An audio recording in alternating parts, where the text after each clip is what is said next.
Als je hier in de regio Wenje, in Noord-Eerst-Friesland, ja, dan praat je Friesk. Dan praat je misschien Nederlands. Gewoon van u praten misschien Engels of een woordje Duits.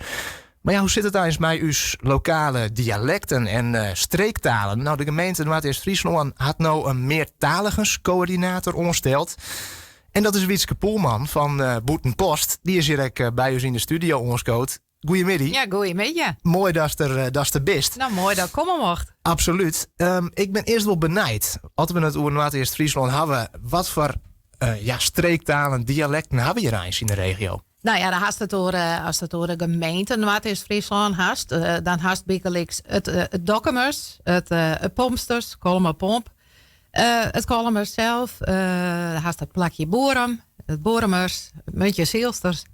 En dat is alle hier naast het Fries. En er zitten toch wel geringe verschillen in deze dialecten. En liekt dat op het Fries, liekt dat op het Nederlands of stiet dat toch wel heel bot op hemzelf? Ja, dat stiet in principe wel heel bot op hemzelf. Nou kom ik zelf uit Gerkensklooster Stroobos. En dan praten we het Strooboskers en kloosters. En er zijn een protemeester die zeggen, nou dat liekt op het Boerums. Maar het is onderzocht door de Friese Academie. En dan gaat het over het Zuid-Lauwerslandsk. Dat is het hele gebied. En daar zitten er toch wel echt wel verschillen in. En vanzelf ook de oorsprong waar de taal bij komt. Maar ik is echt toch wel, als het goed lustig wil vernemen. Ja, en het Dokkumers, ja, dat is weer heel wat oors. Oh, ja. Het is weer steeds Fries. Als we het hadden dan over zo'n dialect, hè, of zo'n streektaal, zit daar dan echt nog verschil tussen? Wat is een dialect, wat is een streektaal? Nee, dat is eigenlijk een benaming. Ja, was het maar een streektaal is meer inderdaad van de hele streek. En als je oors praat als de standaardtaal, dus de Rijkstaal, Nederlands of Fries, dan praat een dialect. Oh ja. Maar er zit vanzelf echt verschil tussen. En dat is mijn missie van sommige streektalen en dialecten binnen werkgroepen. En die zijn al jaren dwaande.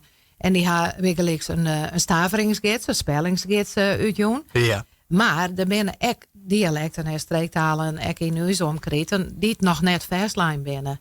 En dat is eigenlijk mijn missie, om sowieso in deze hele regio, om van alle dialecten een verslijnen, spelling of stavering vers te lezen. Door wist ons kofke in eerst van de gemeente Noord-Eerst-Friesland hek dwaande met taal. Nou is er officieel de omschrijving meertaligheidscoördinator onverst plakt. Ja. Betekent dat ook dat er concreet vadij wat verhoort? Waar is die de komende tijd benam met dwaande horen? Nou ja, eigenlijk weet ik dit al. Ik ben aangenomen als taalprojectstieper en oorzetter. En dat betekent dat ik voor de gemeente zelfs teksten oorzet naar het Fries of andersom, maar vooral naar het Fries. Ik bestik je om het Fries taalbeleid van de gemeente Noord-Eerst-Friesland om dat uit te vieren als ambtelijk Fries. Maar taalprojectstieper, dat betekent dat we dit hier voor de 18e keer het project Jou en Ben een boek doen. En dat betekent dat we een Fries boek uitzieken. En dan in de band van groepen 4 van de basisschool krijg je alle hier een vergees boek. En daar zit dan een hele lesbrief achter. En dat gaat in dit jaar voor het eerst voor de 4 gemeenten. Dus Dantemerdeel, Noord-Eerst-Friesland, Achtkarspelen en Tietzerse deel. Sure. Ja. En dit zijn projecten die het eigenlijk altijd de hele regio oorlaapje. En in februari houden we de Frieske Weken aan. Ik weet, je hebt zelf live het Frieske dicté in de gemeentehuis van Boetenpost uitgestuurd. Ja. Nou, dat ging ook over de 4 gemeenten. Dus het oorlaapt het eigenlijk altijd wel. Ik ben altijd wel dwaande met de Frieske taal in deze regio. Maar wat nou wel nieuw is, we hebben hier een streektalengroep in de gemeente Noord-Eerst-Friesland. We hebben binnen zitten en we hebben nu het plan om dat uit te breiden naar deze 4 gemeentes. Dus dat betekent dat er nog meer dorpen met een streektaal of een dialect bij komen. We zitten nu in de Westereen. We weten al hier dat de Westereen is een geweldige uitspraak van het Fries hebben. En dat willen we er echt bij beloeken. En dat even zelf, ik uit mijn geboortedorp, Gerkensklooster Stroobos. Dan houden we van alle dorpen, houden in Wurniger. En dan gaan we los bij verhalen, jongens, te organiseren in het dorp. Nou, dan begint het vanzelfs te libben hebben. Dat soort evenementen die dan organiseren worden. Dus volop met dwaande.